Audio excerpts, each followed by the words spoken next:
And one of the myths of this whole period is that you had a little Israel, small Zionists against the Palestinians, and then later on in the war, when the Arab states invaded, that it was David versus Goliath. They were facing overwhelming odds. And this was simply not true. Because even then, Israel, from May of 48 on, had more troops than the Arab states, who had very small armies. See what I mean? So, but that's one of those things that many people believe.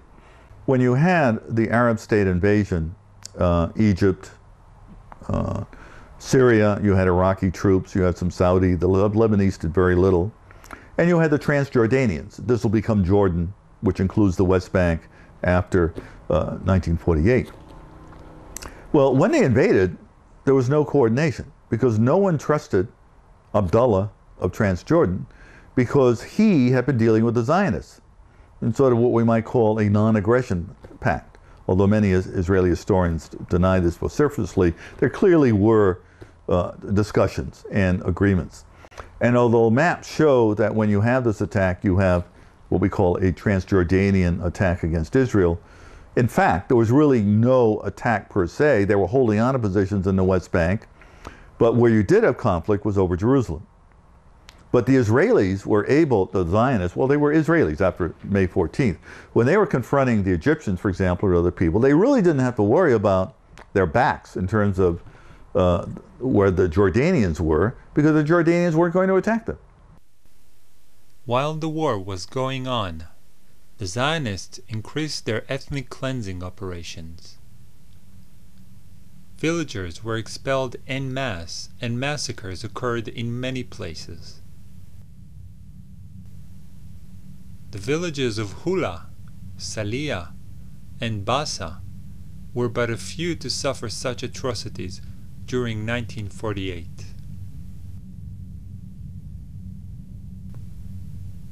Once Zionist troops occupied a village that resisted them, they would round up all the men according to lists the intelligence officers would provide. On the whim of the local commander, they would either shoot them or march them away.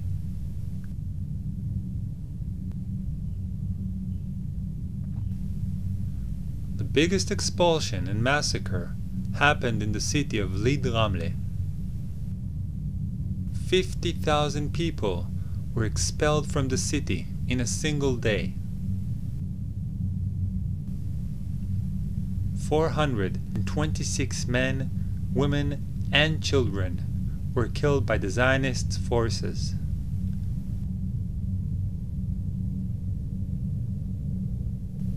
The general in charge of the occupation and expulsion of Lid Ramle was Yitzhak Rabin, who would later become Israel Prime Minister, serving 2 terms.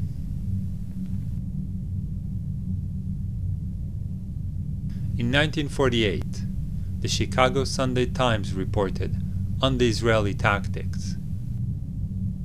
Practically everything in their way died. Riddled corpses lay by the side of the roads. The New York Herald Tribune wrote, "The corpses of Arab men, women, and even children strewn about in the wake of the ruthlessly brilliant charge."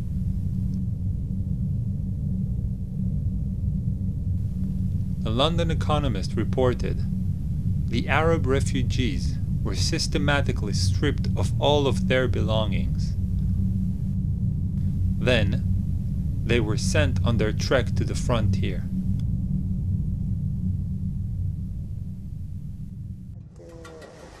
بدهم يطلعونا صاروا يطخوا. نحن آخر إشي طلعنا على الأرض قعدنا برا وشتاء بتشارين. تشارين شو شتاء عنا، شتاء ما بدناش نطلع، ما بدنا نطلع.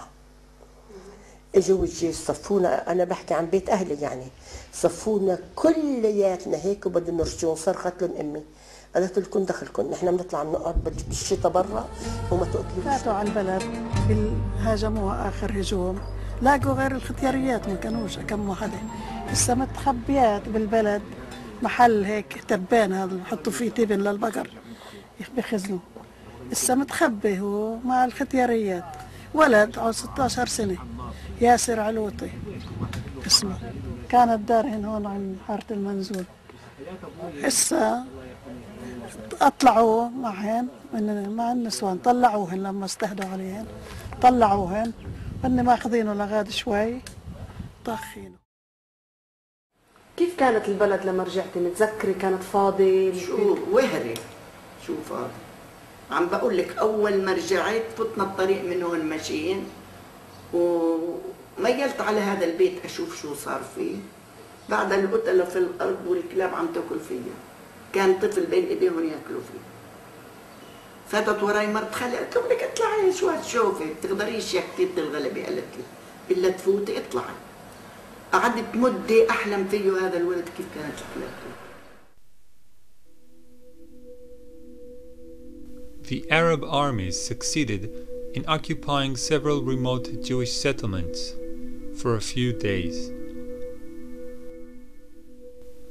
They also successfully attacked army convoys. But the final victory, unsurprisingly, belonged to the Zionists. They conquered 80% of Palestine, destroyed 531 villages, 11 urban neighborhoods and towns. Approximately 750,000 Palestinians were ethnically cleansed and were forced to leave everything behind as they fled for their lives.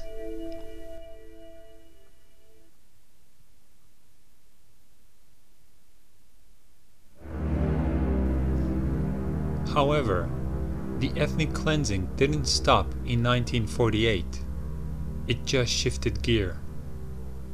In 1967, in the Six-Day War, Israel conquered what was left of Palestine, the West Bank and the Gaza Strip. Now, the remaining 20% of Palestine and all the Palestinians were under Zionist control. So it was really the whole spectrum of Zionist views from left to right were represented in the government that made the most important decision on the future of the West Bank and the Gaza Strip on the 19th of June 1967. And the decision was very clear. The decision was, there were actually three decisions taken at the time, and I don't think much, unfortunately, has changed. The first decision was that unlike 1948, the Israeli government cannot decide on the mass expulsion of the Palestinians from the West Bank and the Gaza Strip. It was for me, looking at that document, a reaffirmation, if I needed one, that the Israeli political elite was aware of the ethnic cleansing it committed in 1948. So in 1967 they said very loud and clear, we cannot do what we did in 1948. They say it very clearly in their documents. So they can't expel.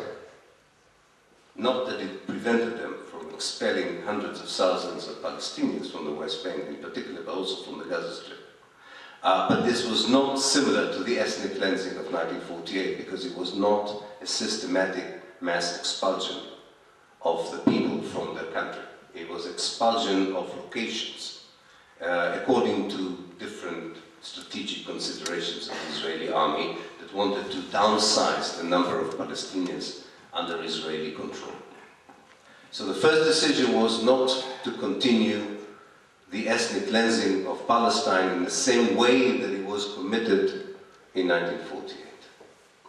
The second decision was that unlike the Sinai Peninsula and the Golan Heights, which the Israelis occupied in 1967 as well, unlike those two territories, which the Israeli government at the time recognized as belonging respectively to Egypt and Syria, the West Bank and the Gaza Strip were part of Israel forever.